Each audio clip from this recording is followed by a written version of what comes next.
200-ից ավելի դպրոցներ Հայաստանում այս պահին չունեն տնօրեն։ Նրանց փոխարեն աշխատում են կամ ժամանակավոր պաշտոնակատարներ, կամ պարտականություններ կատարողներ։ Պատճառներից մեկը տնօրենի նշանակման նոր կարգն է։ Շատ տեղերում մենք ոչ միայն չունենք հավակնորդ, որը կդիմի այդ դպրոցում տնօրեն աշխատելու համար, այլ նաև ընդհանրապես որևէ մարդ, օրինակ, հետաքրքրված չէ տվյալ բնակավայրից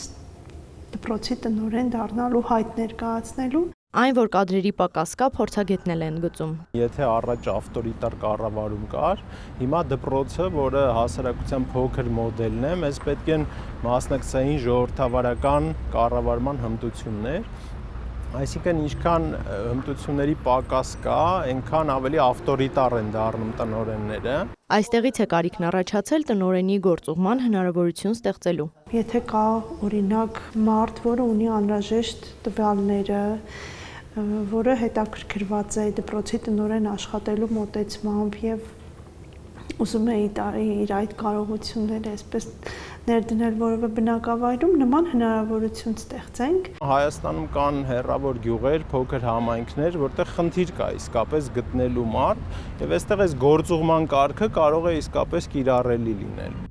Տնօրենը կգործուղվի, եթե առնվազն 3 մրցույթի արդյունքներով տնօրեն չի նշանակվել, կամ տնօրենն ազատվել է աշխատանքից ցածր կատարողական ունենալու համար աջակցություն ստանալուց հետո առաջընթաց չապահովելու հիմքով եւ 2 մրցույթից հետո թափուր տեղը չի համալրվել։ Այն մարդկանց, որոնք հետաքրքրված են եղել տվյալ մարզում գործուղվել, գրավոր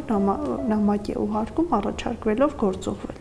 Մարդիկ այդ նամակին պատասխանում են, այսինքն իրենց համաձայնությունը կամ անհամաձայնությունն են ներկայացնում։ Եթե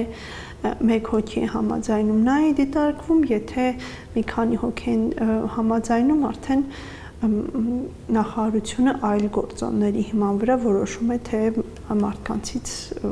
ով է ավելի նպատակահարմար կլինի, որ այնտեղ աշխատի։ Ապա տվյալ հավակնորդը կգործուղվի դպրոց որպես ժամանակավոր պաշտոնակատար։ 2 ամիս անց դպրոցին ծանոթանալուց հետո կներկայացնի զարգացման ծրագիր։ Հարցազրույցից հետո էլ կորոշվի թեկնածուն կստանձնի տնօրենի պաշտոնը, թե ոչ։ Նախարարությունը շուտով կսկսի հավաքագրել գործուղվել ցանկացող ու հավաստագիր ունեցող անձանց տվյալները։ Այդ տվյալների հավաքագրումը, այսինքն տնօրենի գործուղման համար դիմելը իրականացվելու արդեն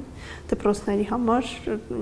շահառուների համար ծանոթ համակարգում, կադրեր.mis.am հարթակում, որտեղ կլինի առանձին գործուղվող տնօրեններ բաժինը եւ մարդիկ կարող են այնտեղ մտնել եւ իրենց տվյալները եւ իրենց նախընտրած բնակավայրերը, մարզերը նշել գործուղման համար։ Բնակարանային վարձի փոխհատուցում, տեղափոխման տրանսպորտային ծախս, կոմունալ ծախսերի վճար կտրամադրվեն գործուղված տնօրենին, իսկ լրավճար կկազմի 138.300 դրամ։ Վարչության պետն ընդգծում է, ցանկացողները տվյալները լրացնելիս պետք է կցեն նաև վերջին 2 տարվա փաստացի բնակության վայրի մասին տեղեկանք, որպեսզի խաբեություններ չլինեն։ Էմմա Վարդանյան, Արտակ Գևորգյան, լուրեր։